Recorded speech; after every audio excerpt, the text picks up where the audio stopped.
Hi, I'm Danny, a student intern at SportsTech Global, and today I'm joined by Steve Sallis, prominent author and mindset expert for athletes and businesses. Thank you for your time today. Thanks for having me, Danny. I can't wait to share sort of a little quick 5 minutes of our world. Yeah, looking forward to it. So my first question for you today is, you gained extensive academic and professional experience in the area of sports psychology.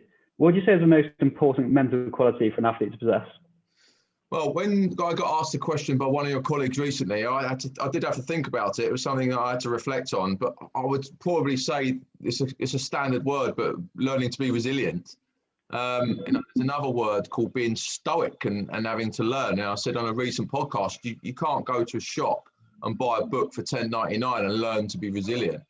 So I think that a lot of the athletes that I support and work with and mentor are really the ones that hang around for 5, 6, 7, 8, 9, 10 years. They're the ones that can suffer setbacks and bounce back as quick as possible.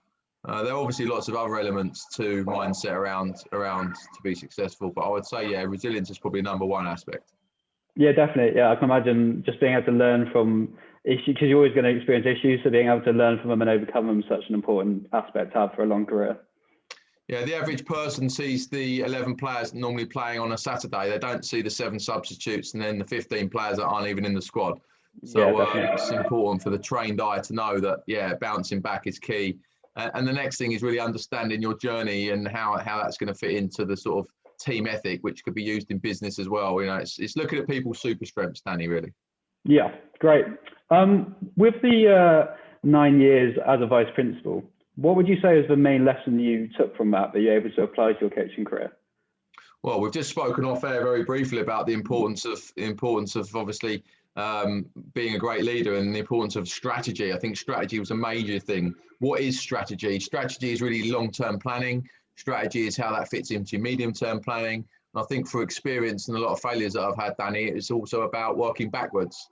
But working backwards means that you've got to have a lot of memories in the bank of success. So I think that's hugely important as a vice principal in terms of how we implement that into business and sport.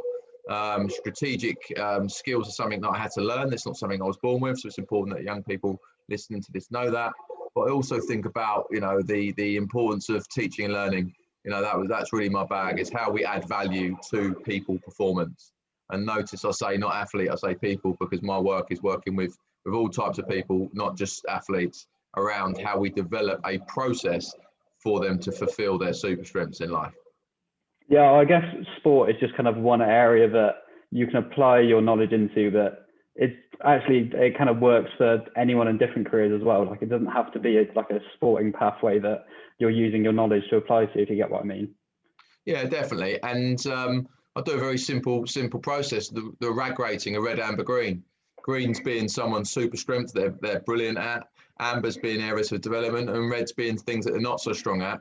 And I believe in lots of sayings, but I believe in one of them, which is show your strengths and hide your weaknesses, particularly in performance. But hiding your weaknesses when you wanting to be vulnerable is also a potential problem. So yeah, I won't go too deep on it, but vulnerability is also a huge aspect of my work. Okay, cool. And then finally, with both your coaching and playing careers in mind, do you believe the physical or the psychological aspects are the most important for success as a footballer or athlete in general? Well, off air, we spoke that you're a sports scientist, right? So yeah, true. we call it the 4-corner model: technical, tactical, physical, psychological. I have to be very holistic here, meaning the whole athlete. I think they all play an equal part.